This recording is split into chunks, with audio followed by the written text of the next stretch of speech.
I'm Kayla and I'll be turning 55 soon.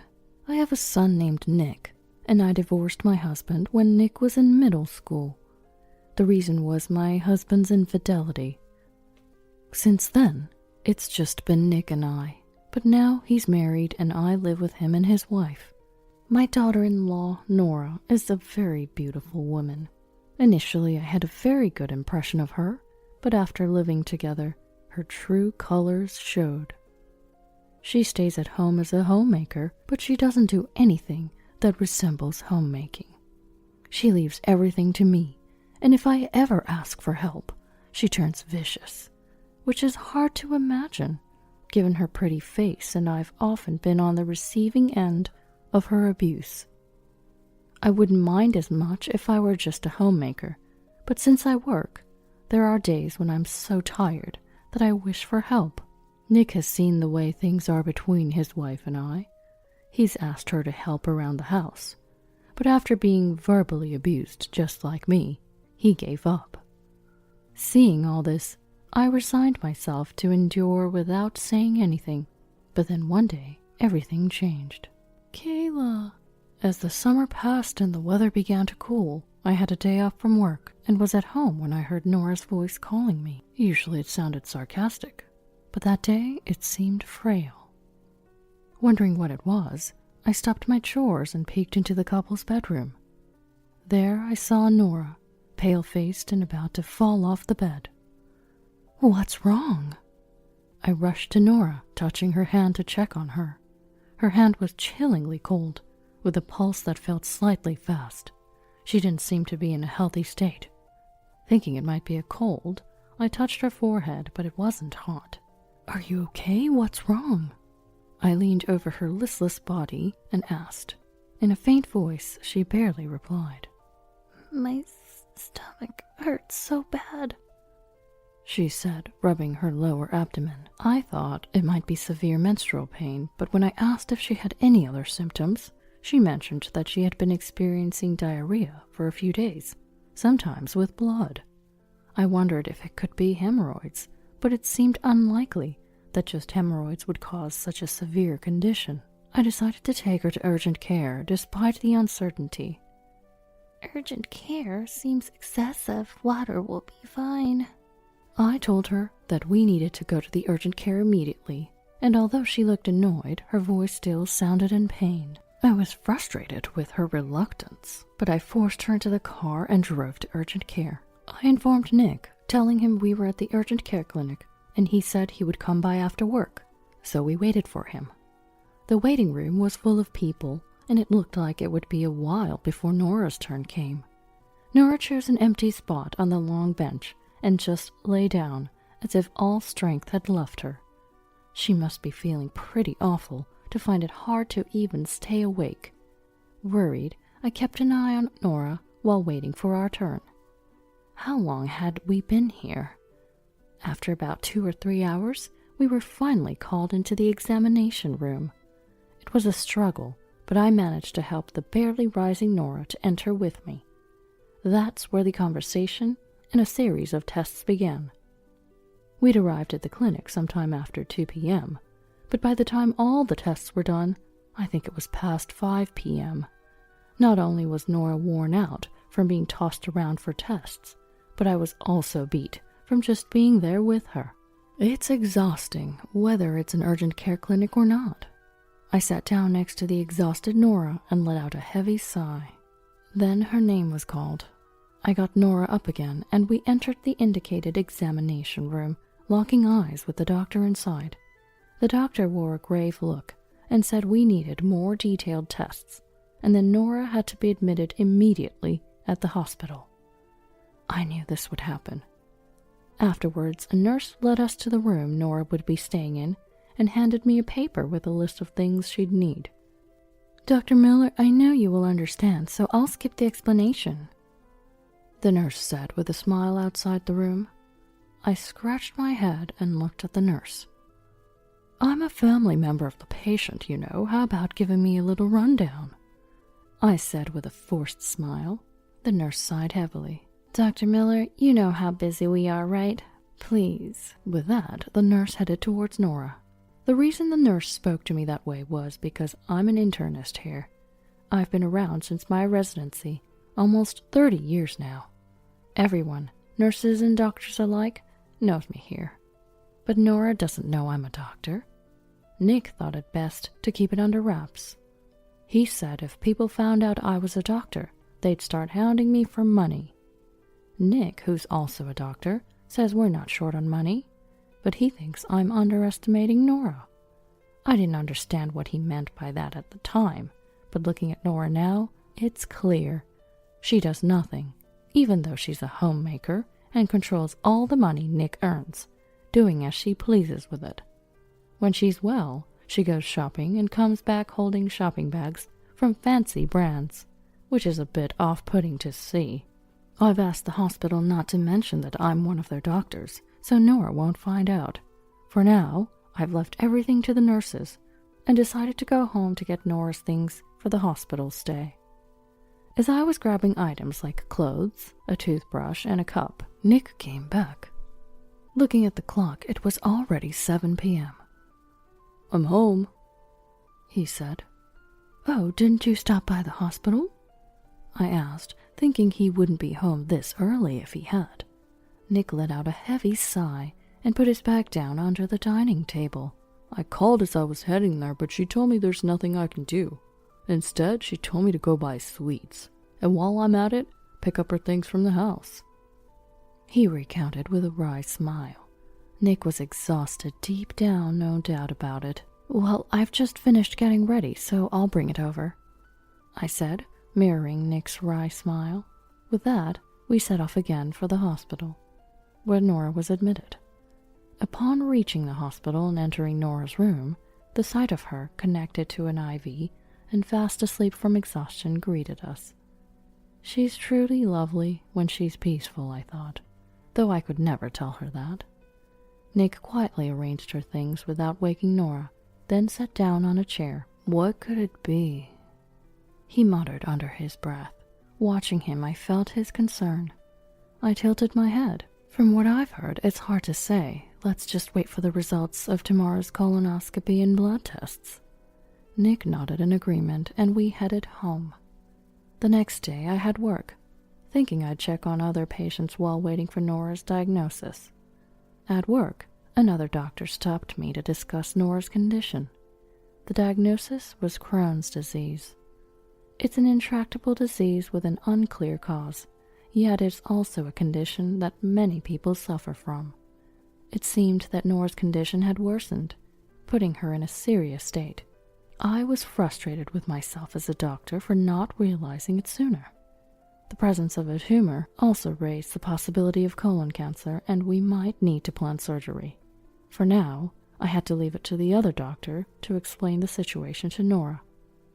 After finishing my shift and changing, I couldn't shake my concern for Nora, so I headed to her room, out of my white coat. Inside, I found Nora's mother, Victoria, talking to her. "You'll be fine. This is a big hospital, and the doctor also said you'll be okay." She seemed to be encouraging Nora. I waited for a pause before entering the room.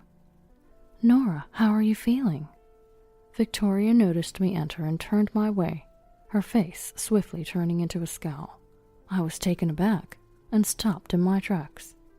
"You, living under the same roof and not noticing my daughter's condition? Nick's a doctor, isn't he? You've both been so useless." She lashed out. Her words struck a nerve, but I found myself speechless. Her face turned beet red with her breaths heavy, seeming on the verge of jumping at me. "Seriously, the least you could do, since you hardly work, is quit your job and devote yourself to Nora." When Victoria noticed my silence, she raised her voice again. "Even if you don't know about my job, nobody has the right to say such things," I thought, feeling a bit offended. But I realized that arguing wouldn't solve anything, especially not in front of a sick person. I simply apologized to Victoria and turned my attention to Nora. Nora seemed to be in a better condition than yesterday. At least her complexion was not poor. However, she looked at me with displeasure. "You seem much better than yesterday," I said with a smile as I approached her, but Nora turned her face away. Ugh, seeing your face, Gayla, is making me feel sick. Yeah, nobody likes a meager older lady around. Let's send her home. It was clear they didn't care for me at all. Victoria, trying to soothe Nora, who looked ready to curse me out, made me stop approaching any further. I'm sorry, then. I'll be leaving now. With those words, I left the room quickly and closed the door behind me. Feeling a bit upset myself, I headed home. Nick arrived soon after, having visited Nora, and it seemed he had learned of her Crohn's disease. He lamented not noticing earlier, sharing the same sentiments as me. There's nothing we can do about it now. Let's focus on treatment and support her as much as we can, I said to Nick, trying to lift his spirits. He nodded quietly. Yeah, though he seemed unconvinced. Nora began treatment that day, but for some reason, she didn't agree to surgery, opting for medication instead. The doctor mentioned the tumor was rather large and recommended immediate surgery, but she was adamant about not undergoing the procedure. So they turned to me for persuasion, but someone who seldom heeds my advice is unlikely to start now. Despite my hesitation, I've decided to visit Nora again after work. Nora, may I come in? I knocked on the hospital room door and called out to Nora, but there was no answer. After waiting a few seconds, I opened the door slowly and saw Nora watching TV. How are you feeling? I sat down in the chair next to her and asked. Nora didn't look at me or say a word, just kept watching the TV. Wondering what to do next, I continued the conversation. I spoke with your doctor earlier. They say you're refusing surgery? They seem to think it's urgent. Is there a reason you don't want it? It's none of your business. I expected such a response. I could back down, but as a doctor, and as Nick's mother, I couldn't. Don't say that, let's just talk about it. Nora sighed heavily and turned off the TV. She didn't look at me, but stared outside instead. They said it would cost over $30,000, including the hospital stay. So I just thought it was impossible. $30,000? I blurted out in surprise. It's a waste, right? She chuckled through her nose and pulled the blanket over her, but I wondered if she was regretting her words. She certainly seemed to need this. Pondering what to do, an idea struck me. I'll pay for it. That would be all right, wouldn't it? At that, her wide eyes opened even wider to look at me. You can afford that with your non-paying job? It's fine, I have savings, enough to cover this. You're not going to ask for it back later? I won't, so please go ahead with the surgery. I realized I must not have her trust, but this was no time to dwell on that. I just hoped she would accept the offer sincerely. After some thought, she gave a small nod. I smiled, left the hospital room, and informed the attending doctor. I also felt I should tell Nick, so when I got home I did, and his expression turned to one of mild distress. I'm so sorry, I should be paying, but this really helps. Do you not have savings? Understanding he was still young, it was surprising that a doctor of a few years had no savings. When I pressed, his expression grew even more troubled. All the money went to Nora, even the savings. I really don't know what to do now. Watching him bury his head in his arms on the table, I felt sorry for him. You should take charge of the finances. I want to, but she gets angry when I suggest it. According to Nick, she was so modest while they were dating, never fixated on money. But after getting married, she became a different person, quick to anger, throwing fits over trivial matters, and not shying away from spending money. Nick regretted tying the knot, but seemed unable to make the leap to divorce. Maybe he's too kind, thinking that if he just endures, Nora wouldn't have to be unhappy. Then, with Nora's diagnosis of a serious illness, it only made it harder for Nick to consider leaving. Certainly, if he were to propose divorce to a seriously ill Nora now, he'd be met with cold stares. I just told Nick that for now, he should focus on helping Nora get a bit better, and we'd think about the rest later. A few days went by, and on a day when Nick and I both had off, we went to see Nora. Entering the hospital room, Victoria was there too. "Hello." As I walked in with Nick, Victoria's glare hardened, but having grown somewhat immune to that look, I approached Nora without faltering. Nick, apparently not used to it, stopped in his tracks and didn't come closer. "How are you feeling?" I looked at Nora, whose complexion seemed a bit off, maybe not feeling well. "I don't know." Her response to my words might be a small sign of progress. I smiled at Nora's words and pulled out a check from my bag. I had put it in an envelope. "Here, this is what I promised you before." As I handed it to her, Nora's eyes lit up. She grabbed it and immediately checked inside. She looked pleased, as if she'd been waiting for it. From the outside, you'd think she loved money, which left me with a wry smile. "What's this?" Victoria, unaware of the money situation, widened her eyes at the check in Nora's hands, then shot a sharper-than-usual glare my way. "What is this?" "This is for the treatment expenses. Nora was worried about the costs," I replied, wondering if I should have gotten Victoria's permission beforehand, to which she narrowed her eyes and scoffed. "Playing the savior? Don't get ahead of yourself." With that, she snatched the check from Nora's hand and pushed it back at me. Nora whispered a small, "Ah," but quickly looked down when Victoria glared at her. "I didn't mean it that way. I just heard that it would be better to have the surgery as soon as possible." "There's no need. This child is strong and can make do with just medication." "The doctor in charge didn't say that." I wonder why Victoria is so against surgery. It's as if she can't entertain the thought. I look over to Nick, keeping my distance, but he shrugs, seemingly clueless.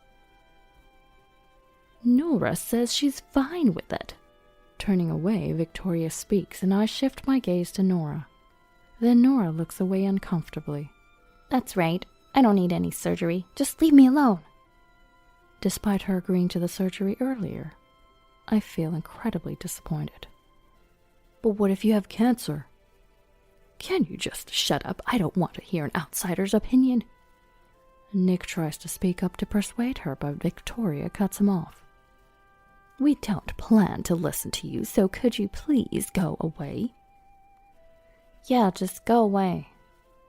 As I run out of things to say, Victoria pulls my arm, urging me outside. Nora joins in with a laugh. Nick looks puzzled and troubled. "Please, wait. Mom has gone through such lengths." "Quiet. I married a doctor and ended up with such a quack. You don't earn much, and you're totally useless." At that, Nick's expression changes. Clearly, he's angry. It's bad when Nick, who rarely gets angry, is provoked. I grab Nick's shoulder and shake my head to calm him down. Nick looks at me, biting his lip, barely containing his anger. "Nora, are you really okay with this?" Deciding they won't listen to anything more, I turn to Nora one last time. Nora frowns, but then looks at me with a forced laugh. "I'm fine. Now please take that quack and leave." At her signal, I take Nick's hand and leave the room. Opening the door, a nurse stands there, her face awkward. "That's the situation, so please pass it on to the attending doctor. I don't care anymore. Let her do as she pleases." I tell the frozen nurse, who can only nod slightly. Then I urge Nick to go home, and after that, I head to the director's office to convey something before returning home. Back home, Nick sits at the dining table, not moving, his face full of frustration. Why not just divorce? There's no need to stay after being told off like that. Nora's words had struck a chord with me, too. I'm a doctor, but before that, I'm Nick's mother. I can't stay silent after being disparaged by Nora and Victoria, but still. Yet he seems undecided, his hand on the table gripping tightly, trembling slightly. "It's your decision, but I'm done living with that girl. You can have this house, I'll move out." Upon hearing this, Nick, who had been looking down, looks up in surprise. "What are you talking about? This is your house." "It's fine. I just resigned, too. I'll find a calmer place to work." Indeed, the reason I went to the director's office earlier was to submit my resignation request. I had been waiting for the right moment to leave my current hospital for some time. Having worked there for many years in a general hospital setting, it had become too much for me to keep up. So I thought about continuing my practice in a more settled place, but the opportunity had been elusive, making this the perfect time. Wait a second, you can't just decide that so easily. It must have been sudden for Nick. I smiled at Nick, who looked anxious. It's something I've thought about for a long time. It's okay. It's the right moment. At that, Nick seemed to be at a loss for words, looking down again. Without saying anything more to Nick, I went into my room, checked online for a property in the area that I thought was good, and started preparing. Months later, as I told Nick, I moved away from the place I had lived before, relocating to a much more rural area. I managed to fit in with the community and am working as a doctor in a small hospital. And now Nick lives with me. He had divorced Nora, sold his house, and moved down here. From what I heard, Nick spent some time with Nora trying to convince her to get treatment, but whether it was because of Victoria or not, she never had the surgery, and her condition just worsened. But she still had the energy to berate Nick, and seeing that she never changed, Nick grew tired of it, especially when Victoria started demanding alimony, blaming him for Nora's condition, calling him a quack. Those words led Nick to decide to leave Nora. He offered alimony in exchange for a divorce, and although Victoria was against it, Nora agreed, and they divorced rather swiftly.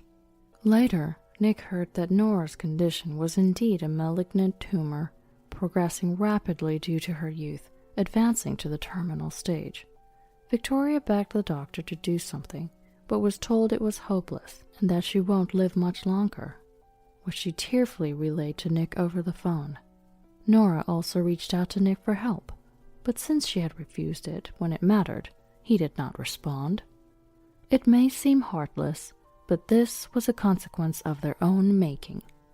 Nick was down for a while, wondering if it was his fault, but as time passed, he found peace and is now working diligently at a new hospital. I sometimes think of Nora, but now there is nothing I can do. I just hope she can spend what time she has left in happiness.